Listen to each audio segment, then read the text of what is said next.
Welcome to the Nurse Shark Academy Show, a Baxter Professional Services production.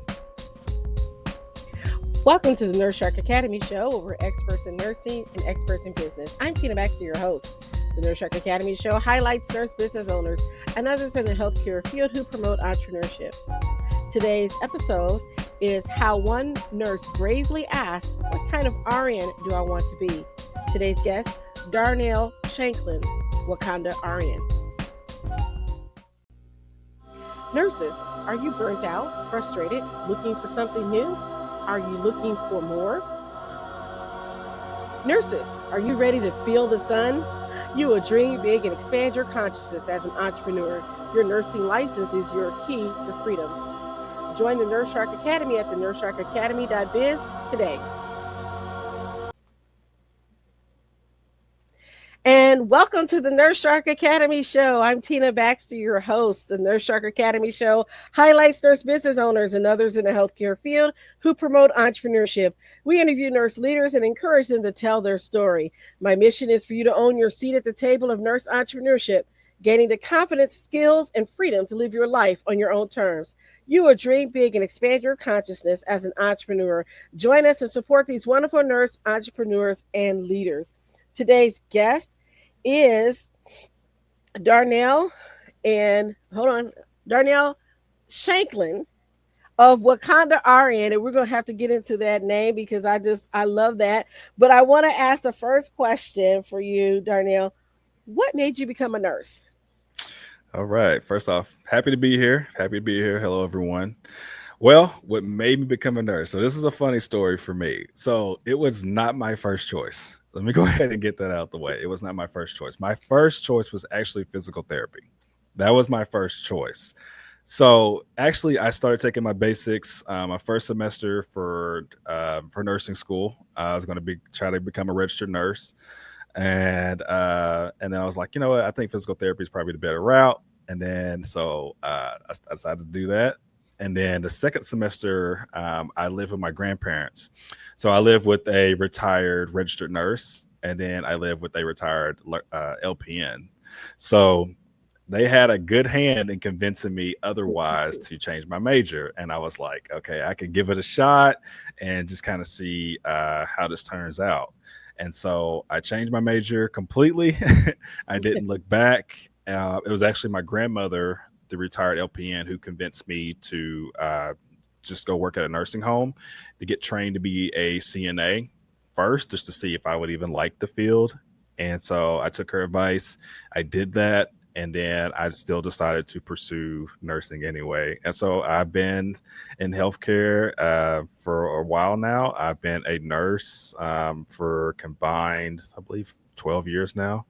And so I've been in it ever since, but it was not my first choice, but I'm glad I stuck with it. You know what? It's not always your first choice. My first choice was medicine. I was going to go to medical school, took the MCATs twice, right? Okay. Seriously, going to medical school. And just couldn't face putting in that application. I started having nightmares of men in white coats chaining me to a desk to learn stuff I didn't want to learn. And they took the joy out of it for me. And so, like you, got a job as a CNA in a nursing home because I need to know something. And I saw what the nurses did, and I thought, I can do that. And if I want to go to medical school later, I can. And that first day in nursing school, I was like, yeah, this is my tribe. This is where I need to be. So I'm glad you're the same cloth and in the same tribe. Physical therapy is great. Don't get me wrong. I love you physical therapists, right? Nothing against you. I work with you as a nurse practitioner and as a nurse. But sometimes what we thought we were going to do is not always what we end up doing. So what was your nursing journey like in nursing school? Where did you go to school? And tell me about that. Well, so I tell people, I joke with people. I said, listen, I was dumb enough. I did it twice. So I went to LPN school first. I went through Kamishi Technology Center, which I know is going to throw a lot of people off. So it's in Oklahoma, Idabel, Oklahoma to be exact. And so I did that for 11 months. And I became an LPN or PN for depending on who's listening. Did that, did that for about 5 years. And nursing school experience, at least from the LPN's perspective, it was hard and heavy. It was hard and heavy. I went 5 days a week. Hmm. It was not a flex program. It was your traditional. You're going to show up. You're going to be here, and it was rigorous. And I tell you what, going from that jump to being a CNA and then to get to LPN school, very challenging, very challenging. But it made me better. It made me better in the long run, and I had established relationships that were very, very rewarding. So I was glad to be able to be a part of that. And then going to RN school had its own unique challenges, but I feel as though LPN was more challenging. I feel like LPN school was more challenging because once you had that foundation of what nursing actually is, you get some experience underneath your belt. You know what I'm saying? And I feel Hmm. like it wasn't as difficult. I mean, don't get me wrong. I mean, because that whole mantra of what can go wrong will go wrong in nursing school. So I feel like that Yes. happens. So, you had life challenges that went along the way, but in terms of actually the difficulty, at least from my personal perspective, LPN school is actually more difficult than RN school. But I still occasionally talk to people from my RN school, even till this day. So just developing some of those bonds, just going through because hard times they'll bring you closer together. So, Hmm. um, so yeah, both experiences are very rewarding, but LPN school is definitely harder for me. Well, it's that jump from, you know, CNA level, getting your foot in the door, your toe wet type thing, to Hmm. now you're responsible for a lot of things. And a lot of people don't appreciate the role of the LPN program because you have to learn a lot of stuff in a short period of time, and you're Hmm. focused on the doing and the technical, Hmm. right? So you don't get to know a little bit of the why you're doing the stuff until you get to RN school. Yes. And then that let me tell you, that's just the beginning too, because when you get to graduate school, it's like a whole other level of why you're doing what you're doing, because now they're expecting you to come up with the actual protocol and the research to say why you do what you do when you hit grad school. So it's a Mm. whole other level of pressure. But Mm. I think that's a good way for a lot of our nurses to understand, no matter where you started, the idea is just to get started, right? Hmm. And I appreciate the LPNs. In fact, my very first nursing job as a brand new RN, I was the RN and immediately charge nurse, but that's a whole other story right there. And the best LPN that worked with me was this older lady, and she just had a way with the patients, Okay. right? Her name was Nellie. Nellie was about 80 years old.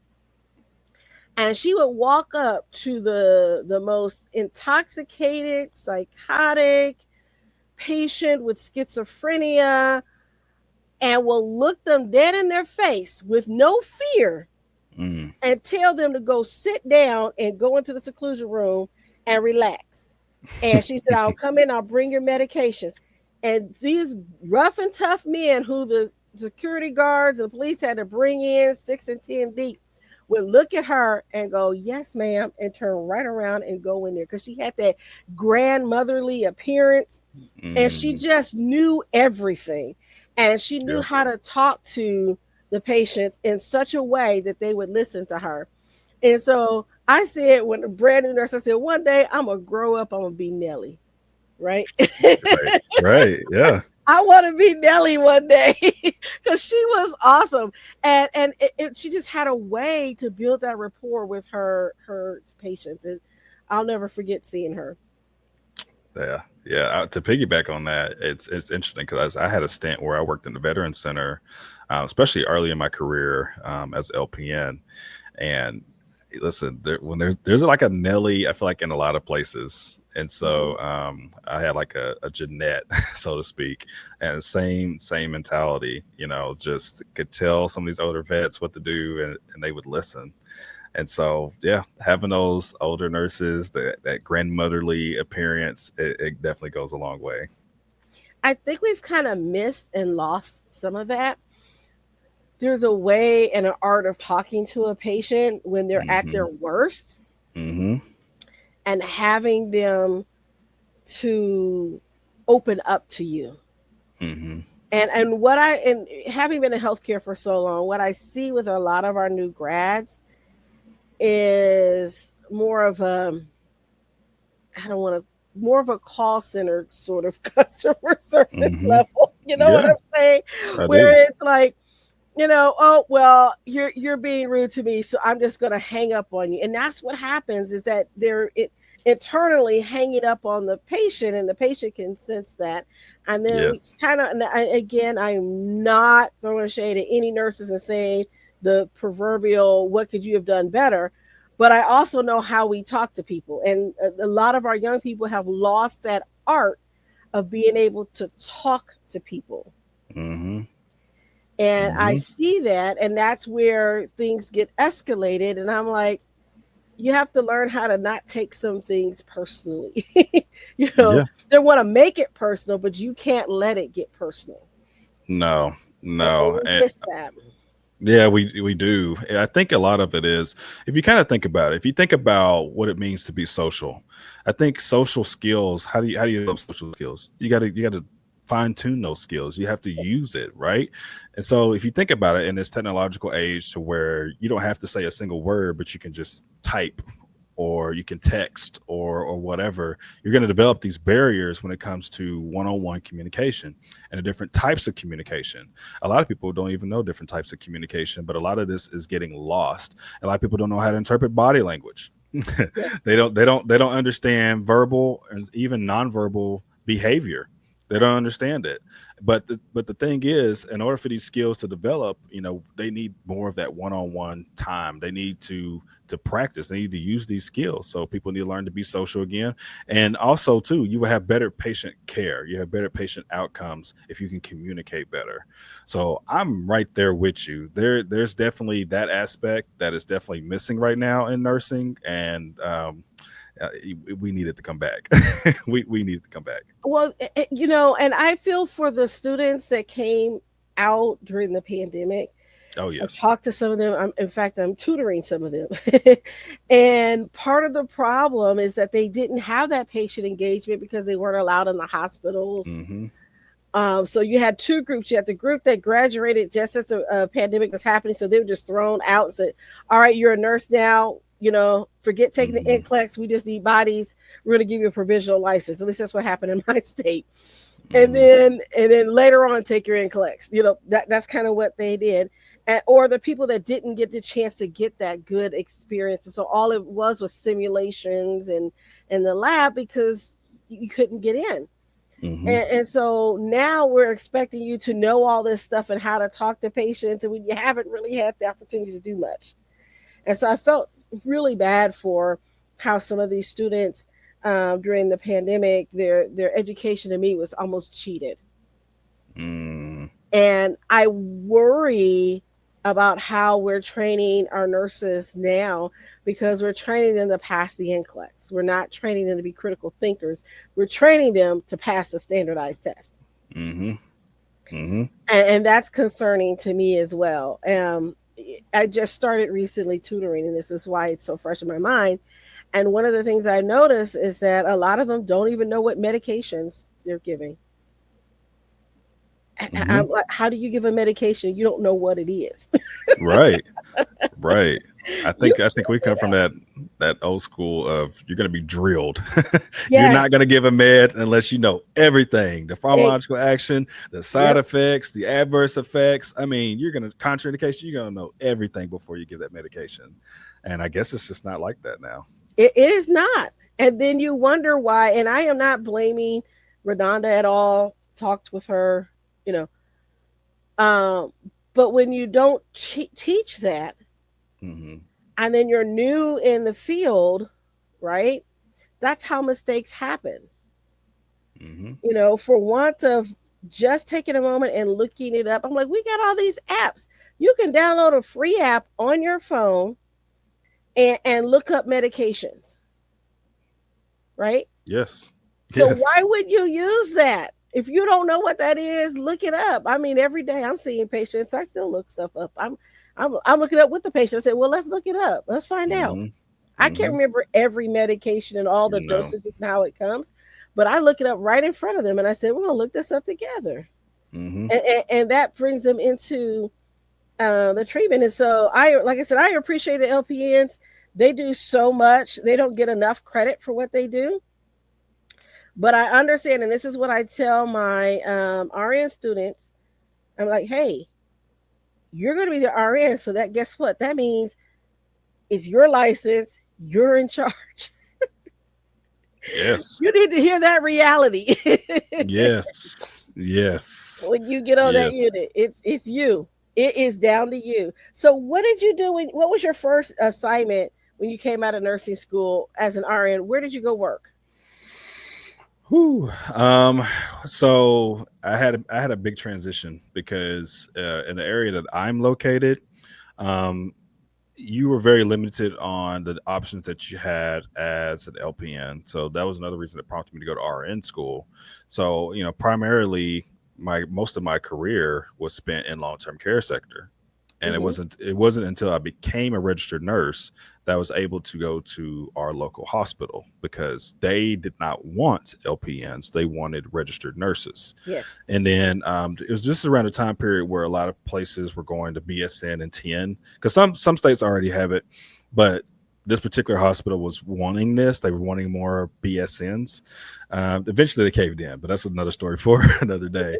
So, as a registered nurse, I decided to make a transition and to try to work Medsurg. So that was my first area of working in the hospital because I wanted something different. I wanted to try something new. I wanted something different, and I feel like the knowledge I had with long term care patients could transition to the med surge floor. So that was my first assignment as a registered nurse was working in med surge. Okay. Well, you know what? When I graduated many moons ago, that was the whole thing. They always say, "Oh, you want to work in med surge?" Well, I worked as a tech on med surge, and I'm like, "Yeah, I don't want to do that." So as soon as I got the opportunity, I tailed it to psychiatry because that was my interest, Yeah. and I don't Yes. regret doing that. Mm-mm. Because that has helped me to be able to talk to my patients so much better. That training that I had in psychiatry, so you can plop me down anywhere and I can figure out the technical stuff. But how to Mm-hmm. talk to the patients and get them to trust me and talk to me, those are skills that I learned very well in psychiatry and what I can see. And I've seen a lot of stuff working in psych because guess what?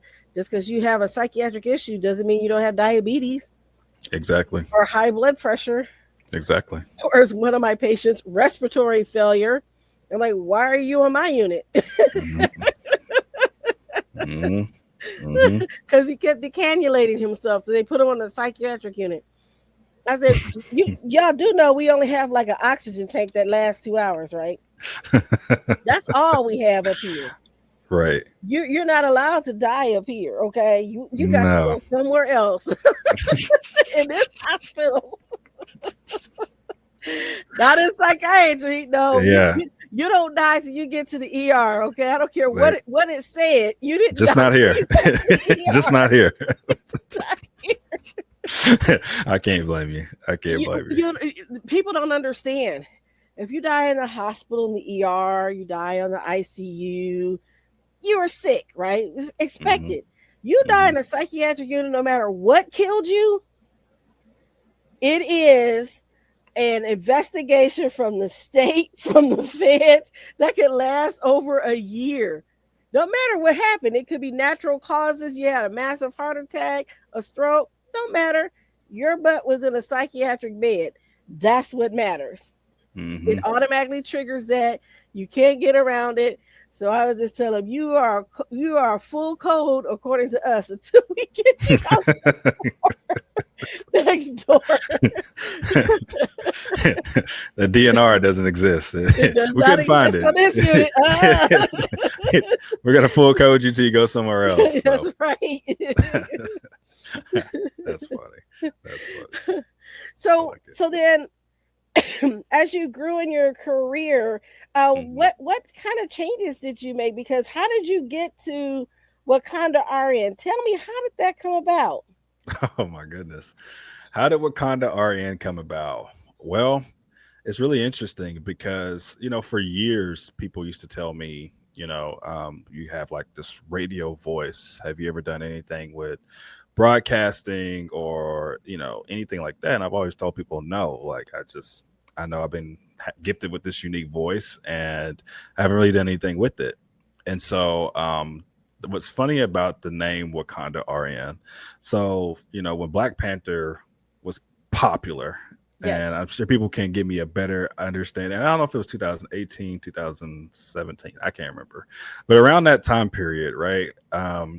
That I was talking with. I have a brother that's in the Air Force, and really, what came about is he helped me come about with this name.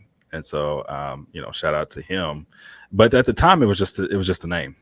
That's all it was at the time. But then as time has gone on, especially me being in my registered nurse role, I always kept seeing, like, always having like these envisions of, okay, what can I do with this role? What can I bring to people? And so, I know at the beginning of early 2024, that I decided that, you know what, I've seen the podcast space. I like podcasting. I don't see why I can't do it. I don't see why I can't, especially because that's the roadblock gets in the way. Like, you think like you're not smart enough, or you don't know enough, you don't have the right equipment, you don't have this, you don't have that. Hmm. I decided just to do it. I'm not gonna lie to you. So some of you may laugh, but my beginning was, I called a friend. I called a friend who graduated nurse practitioner school, who specialized in neurology. I was like, hey man, can you meet me at a library and we can just host a podcast episode together? And I'm so thankful he said yes. And I called a couple other friends who used to work for the Veterans Center, and they specialized in Alzheimer's care. So they work on an Alzheimer's unit. I was like, hey, can you meet me at the library? And can we just record an episode real quick? Didn't have the best camera, didn't have the best equipment. But after I did it, I feel like I could do it again. Once I did one, I feel like I could do another. And then, like, slowly but surely, that confidence started to come. And then, so a year later, I'm actually doing a lot better than what I anticipated. And so the more I do it, the bigger the vision becomes. So anyway, that's how Wakanda RN came about, and that's kind of how I got started. Well, I think that's so interesting because okay, so I remember when Black Panther came out. Hmm. Okay. And the scene that got me was when Chadwick Boseman walked through in his black, robe and Hmm. everything, in his kingly stride. Hmm. And I was just like, look at us. Yeah. Wouldn't it Yeah. be awesome if Wakanda really existed? And I'm like, how could if it did, how could I figure out how to get in? I was like, I Right. will find this tattoo maker and have him give me a tattoo. And I am scared of, needles and stuff You like that. just, But I'm like, I will get tattooed for this. And right. I just thought, what would it be like? And we Yes. had this conversation. There's a lot of chatter. I'm in a lot of blurred groups, black nerd groups on Facebook, right? So there's a lot of chatter during this time. Right. And I had a conversation with a MP student that I was training at the time, who was from, I think, Nigeria. And we were talking, and I was talking about Black Panther because he kind Hmm. of didn't get it. He kind Uh-oh. of didn't get how big a deal because it's not a real place, right? He's Yeah, like, yeah. Wakanda does not really exist. I said, but you don't understand, my brother. No, you It do not. exists in our hearts. That's You right. have to understand. That's And so right. I think that is kind of that feeling that we have when there's something that's yours. Yes. Yes. It's yours. It is yours. Yeah. It is yours. And I had a fun fact. I had a fun fact too. So the name Wakanda RN was actually an entendre. So when I thought about it, it's, if you break it down, I thought about, of what kind of RN do I want to be. So if you Wakanda RN, right? And Hmm. then Wakanda RN, if you think about the place Wakanda and what it is, right? Think about I mean, if you haven't seen Black Panther, you won't understand. But if you have, you understand what I'm saying. That place is so beautiful, and they were so technologically advanced, right? Yes. And I thought about it too, like, what would a Wakandan RN look like, right? And Hmm. so if for me it was an entendre, it's like what kind of RN do I want to be? And I'm also that Wakandan RN. So Yes. just to kind of give a little bonus fun fact about that too. Well, it's kind of similar when I came up with the nurse shark, right? Because there is an actual animal, the nurse shark. There's a nurse shark. But I also was looking at ways to talk about being a nurse and being experts and all this stuff. Hmm. And I was watching a lot of Shark Tank at the time. And so I looked up what shark meant. And a shark in the business sense is an expert in their field. Yes.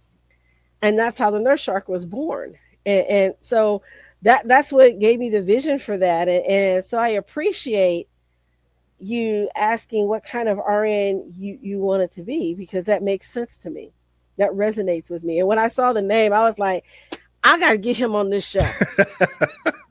I need to talk to this brother because I want to know what this is about.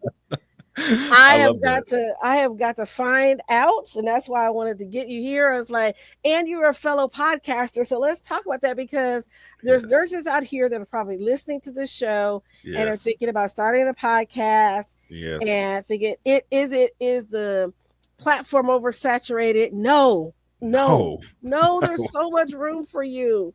Yes. There's so much room for you, and Yes. you can decide what you want to look at. I mean, I've heard of nurses doing true crime podcasts, right? Hmm. There's some forensic nurses that actually talk Yes. about cases, and I listened to their Yes. show, and I was like, this is amazing, kind of dark, but it's amazing.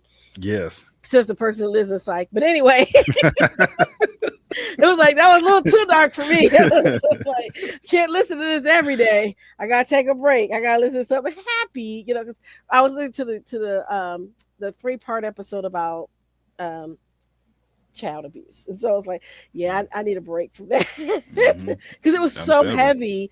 And Hmm. I already deal with this kind of trauma in my day to day with on the psychiatric side. And it was just like, Hmm. yeah. But there's so much room for nurses to get their voices out. And that's one of the reasons Yes. why I started my show, is because I wanted people to hear about the wonderful things that nurses are doing. Hmm. That's the whole purpose. I'm like, why don't people know this? And what's even sadder is that other nurses don't know it. Mm-mm. That's what makes me so sad. I'm like, Hmm. you can. And so I'm like, woo, fellow podcaster, nurse. I was like, yeah, definitely. We got to get you on here. So it looks Yes. like you also worked in the ER, and I'm pretty sure you had some fun times in the ER. Now, are you still practicing in the ER? Yeah, I do like some PRN work Okay. for ER. And the ER is a wild animal. That's Hmm. the best way I can describe the ER. I know it differs depending on your area, location, your trauma levels. I mean, I understand that. But all in all, I feel like most people can definitely agree that it is, because each don't get me wrong, each specialty is special in its own Right. way, right? Yes. They're all Yes. special. However, when you think about excitement, when you think about the adrenaline rush, when you think about the craziest of craziest stories in healthcare, your Hmm. mind goes to the emergency department. Hmm. Whether you have seen it on a TV show, Grey's Anatomy, whatever, or whether you hear something in the news, whatever. I mean, you can go back as far as stories told in the ER. That maybe maybe Yes. telling Yes. maybe telling myself a little bit, but but that's the thing. Some of the things you see and hear, they actually do occur. Hmm. They actually do occur. And but for me, the biggest thing was the experience that I gained while working in the emergency department. That was the biggest thing for me. Just being in there, dealing with those emergency situations. Because think about it, I came from long term care, and we Right. know things are not fast paced in that world at No. all, No. at all. So going from those humble beginnings all the way to the fast paced emergency department was definitely a big transition. And but I was appreciative of it because I learned so much, and I still learn. But the time that I was full time in the emergency department, I learned so much. And so yeah, the emergency department for me, because people ask me like, "What's your favorite specialty?" I'm like, honestly, I said, if you ask me where my heart lies with my geriatric. That's where my heart lies. Hmm. But in terms of what I can get out of nursing, for me, in terms of day to day, what I'm going to see differently, the experiences I'm going to get, for me, is the emergency department, because you're going to get ER patients, you're going to get ICU holds, you're going to get Medsurg patients that need a bed that's down there. You're going to see peds, you're going to see psych, because people need psych consults down there. Like, you're going to see almost literally anything you can think of within the emergency department. And so, and I can take that wealth, I can take that knowledge and bring it to like a space like this. So emergency department is definitely its own animal. It definitely is. It's a person who did the psych consults in the ER. Oh, so you know. Oh, you Oh know. yes, yes. The funniest story I ever had in the ER for me was when I was a nursing student. It was the first time experiencing anything like this. And the ER doctor was mad about something, but I didn't know he was the ER doctor. Okay. Yep. He was in street clothes, so I didn't know. And he came in and he starts throwing stuff and yelling and all this kind of stuff. And I'm just like, hey, do y'all see this man over here freaking out? I'm a nursing student observing. And they're like, yeah. I'm like, shouldn't we be getting security? And the nurses were like, shh, that's Dr. So and so. So the charge nurse went up to him and said, Dr. So and so, our nursing student would like us to call security on you. Perhaps you might want to tone it down. And he was on his best behavior the rest of the shift. Okay. But I'll Okay. never forget it because I'm like, I'm, again, my background at that time had been long term care Mhm. and worked a little bit on Medsurg and stuff like that. So I'm like, yeah, he's over here flipping out. Is this normal? And it was the Oh gosh. doctor. Oh my So goodness. yeah. But I've seen. Have you watched the show The Pit? I have seen like 6 episodes and I enjoy the pit. I enjoy the pit. I haven't finished it yet, but I I enjoy haven't the pit. finished it. I binge watched like 3 episodes, and Yeah. then I dreamt I was at work all night, and I was back in the hospital, and I was PO'd, and because I was back in the hospital on the floor, and I'm like, why am I back here working, and why are these call Right. lights going off? And then I Mm. realized it was my alarm clock, and I was gonna be late for work. Oh gosh. But I had spent the whole night. This is so Uh-uh. funny. I had spent the whole night in the ER trying to get these psych consults done Hmm. because they called me, and it happened to be one of the episodes where they were kept waiting on the guy to come down from psych to Oh see really? the Oh my homeless gosh. guy. And I'm like, I can't find this patient. Where is he?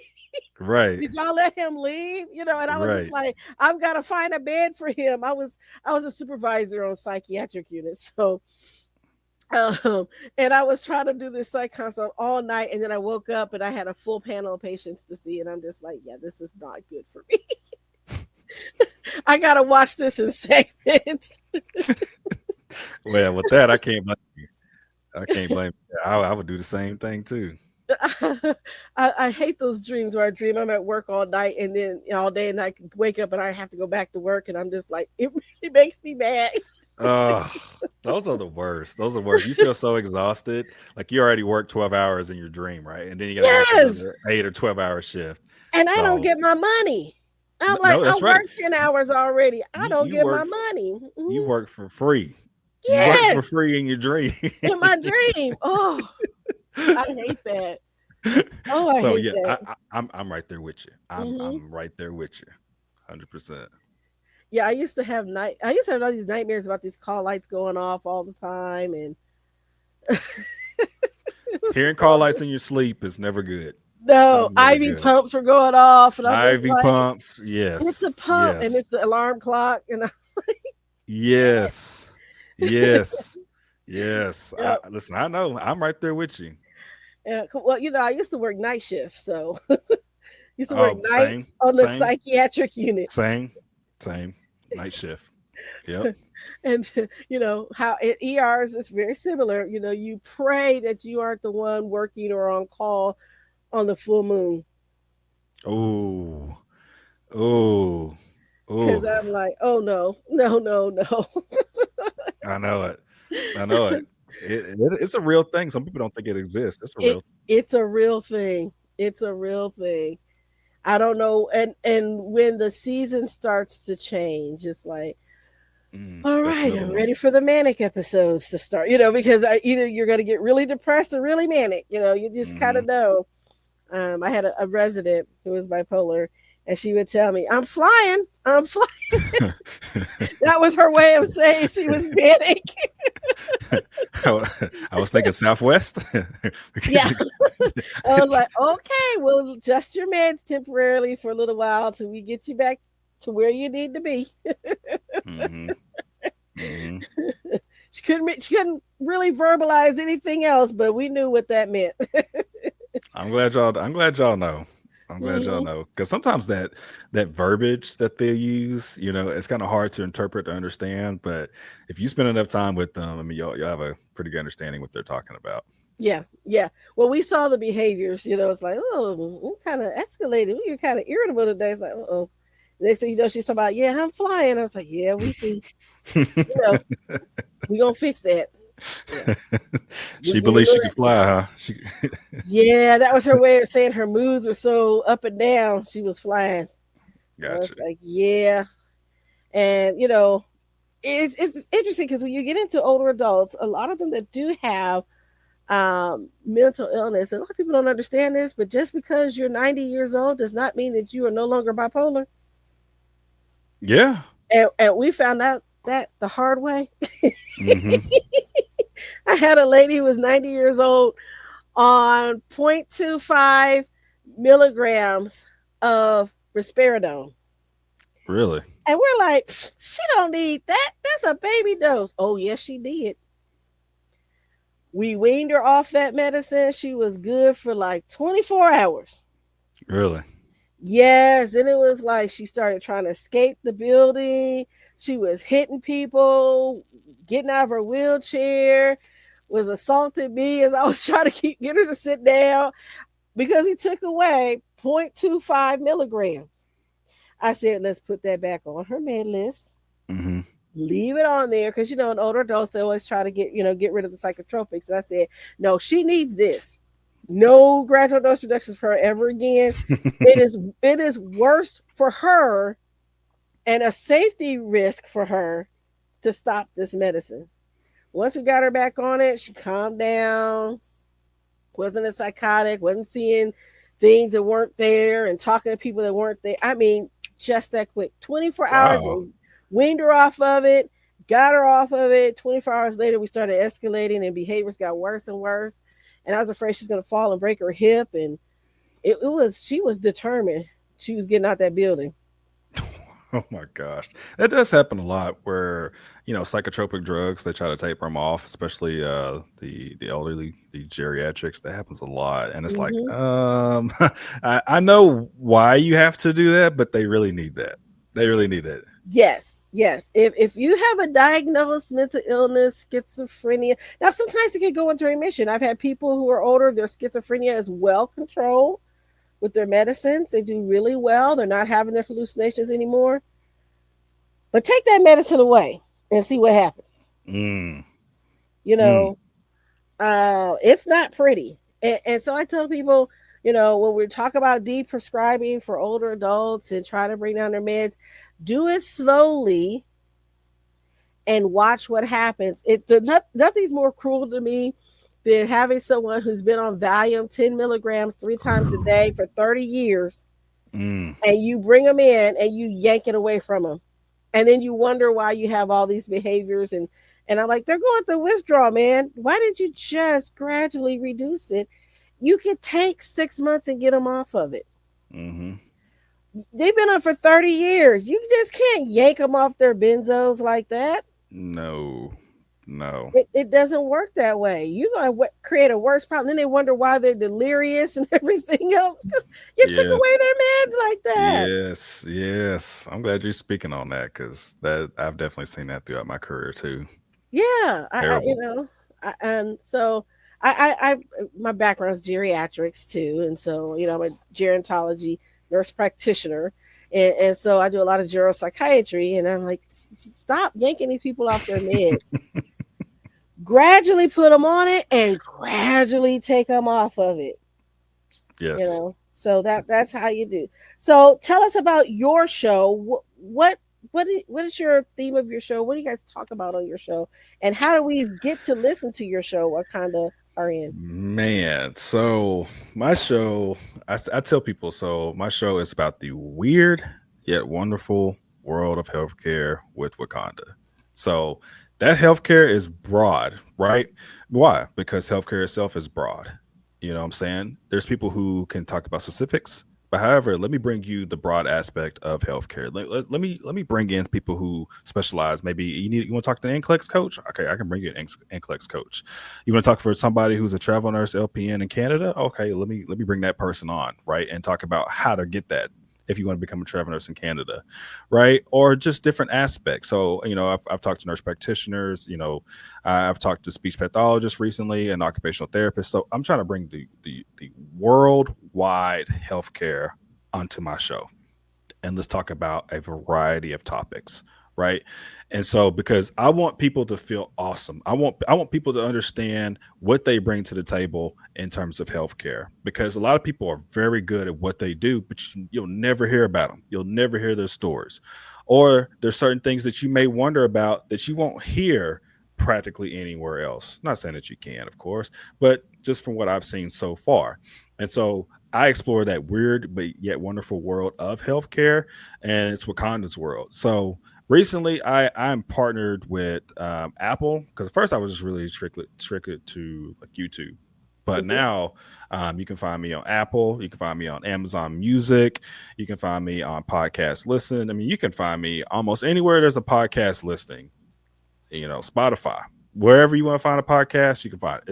It's Wakanda's World. So that's how you can find me. And so, and if you're interested, what I'm saying, holler at me. Holler at me, because I feel like there's so many people that bring different aspects to healthcare. But anyway, I just recently done one with the CNA too, who talks about entrepreneurship.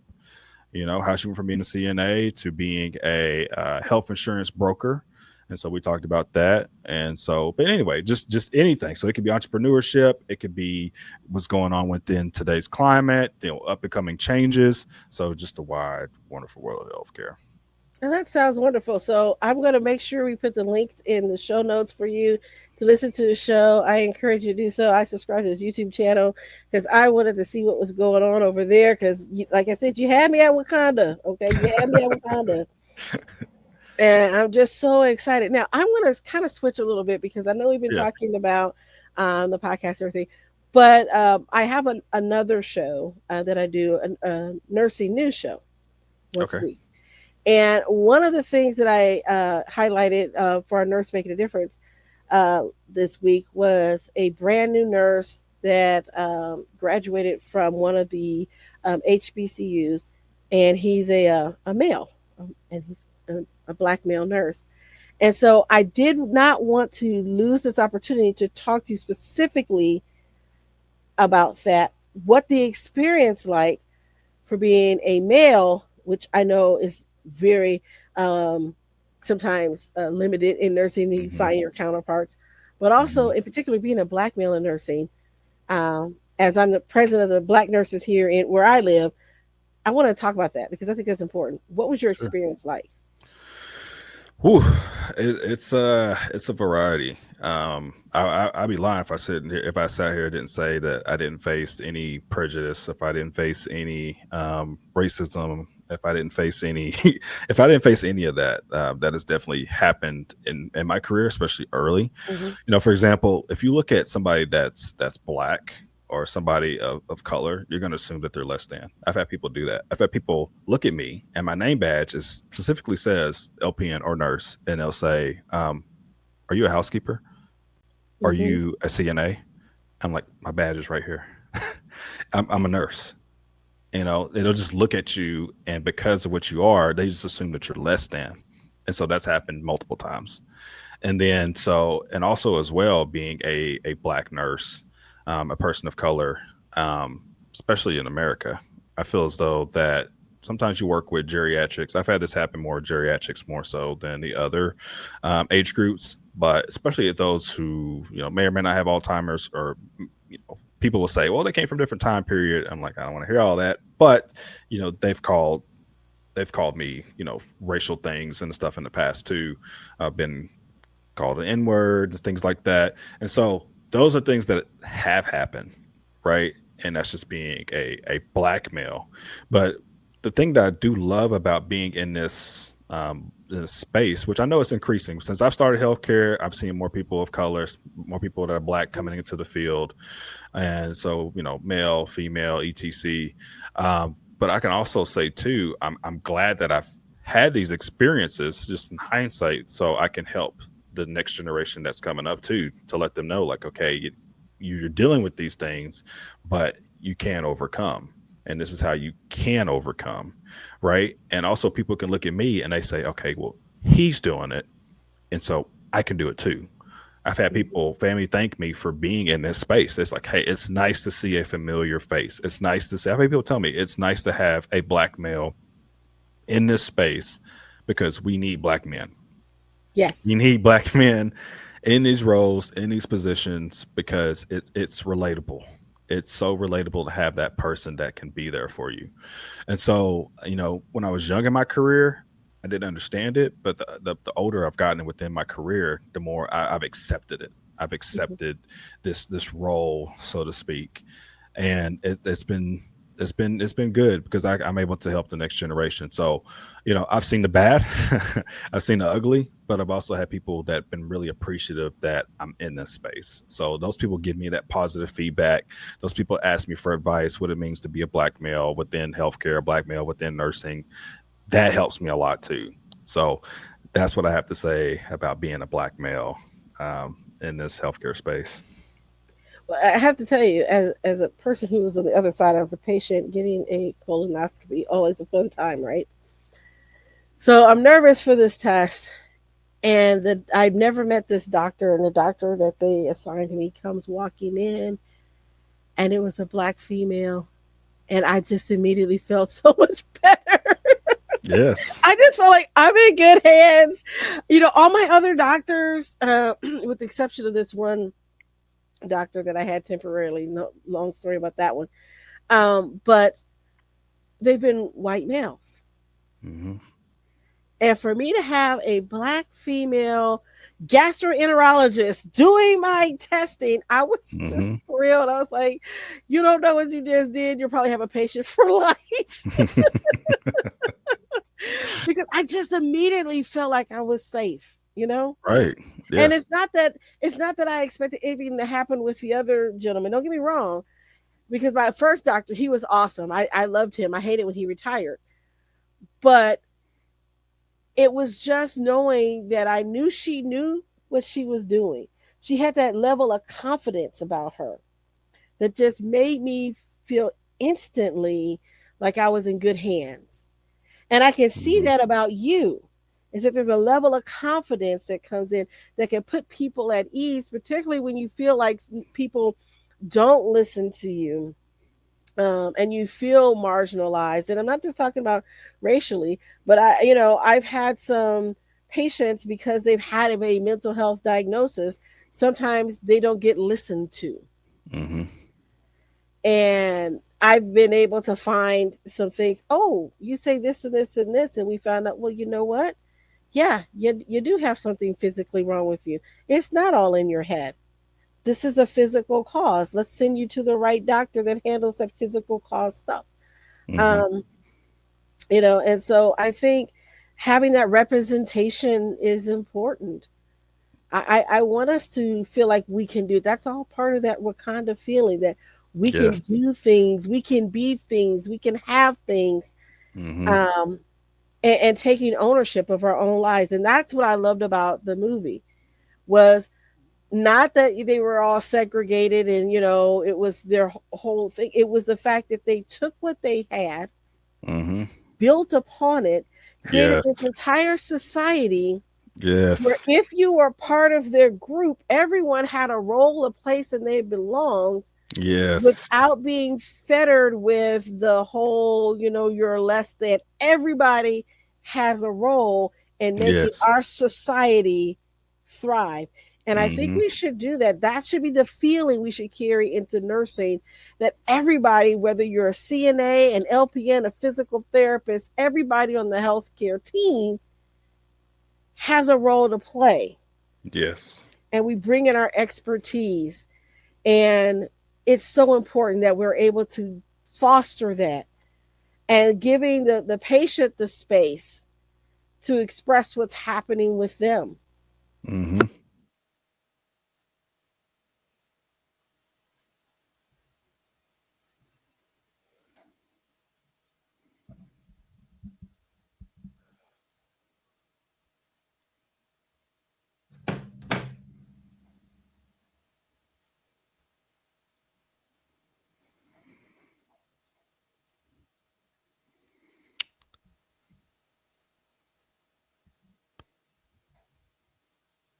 Oh, let's see.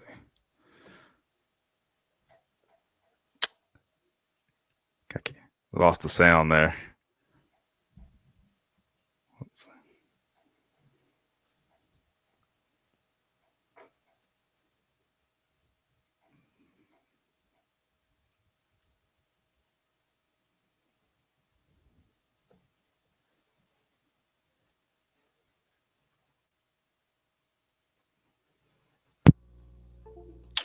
All right, we're Okay. back.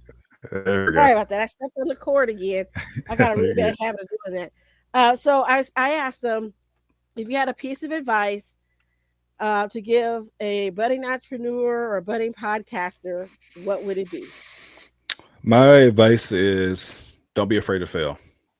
Do not be afraid to fail, because don't look at it as failure. Just look at it as a learning opportunity. Because when you start something, you're not an expert at it. You're not an expert at it. And let me tell you, there's a lot of resources that are out there that can help you. There's people that have done it before you can reach out to. Lean into the power of networking. Don't be afraid to reach out to people regarding seminars, webinars, etc. No matter what you're trying to get into. So if you're somebody that's in entrepreneurship and you're trying to just start your own business, there's people that have already done that. There's coaches out there. If you're somebody who's trying to start a podcast, look at people. Just go look what they're doing. Look at people that are very successful, and see what you can take from them, because and trust me, you're not alone. Also reach out to certain groups as well. You can find, like, if you're into podcasting, there's groups on Facebook that you can reach out to. There's different groups like that. So uh, use your resources, ask questions, reach out, and see what you can try to learn as much as you possibly can, because you can do it. You can do it. Let me let you know right now. It's not that you can't. You can. Just don't be afraid to fail. Just look at it as a learning opportunity. I so appreciate that. Just jump in and get started, do it, and don't be afraid to fail. I think that's so wonderful. So that's our time for today. I want to thank you for tuning in to the Nurse Shark Academy show. I look forward to our next episode with you. If you are watching us on YouTube, don't forget to subscribe and hit the notification bell, please. And leave us a comment. If you're listening to us on Facebook or through Podbean or wherever you get your podcast, leave us a comment and a like. We greatly appreciate it. And if you know of a nurse who's an entrepreneur or a business leader, and you think they'd be a great guest on the show, don't feel that you can't refer them. Let me know. Send us a message. You can always reach us at the nursesharkacademy.biz. Keep an eye out for our upcoming newsletter. Thank you, thank you, thank you for coming, Darnell. You have been wonderful. I'm so appreciative of this. Have a great Yeah. rest of your show. Thank you. Thank you for having me. Ready to turn your nursing skills into a thriving business? At the Nurse Shark Academy, we give you expert strategies, real startup guidance, and the support to go from employee to empowered entrepreneur. Join us and build the nurse-owned business of your dreams. Start today and join us at the nursesharkacademy.biz. Thank you for listening to the Nurse Shark Academy show wherever you get your podcasts or watching us on YouTube. Don't forget to like and subscribe, and don't forget to hit the notification bell so that you'll know when all of our episodes come out. If you want further information, you can contact us on the nurse shark academy.biz.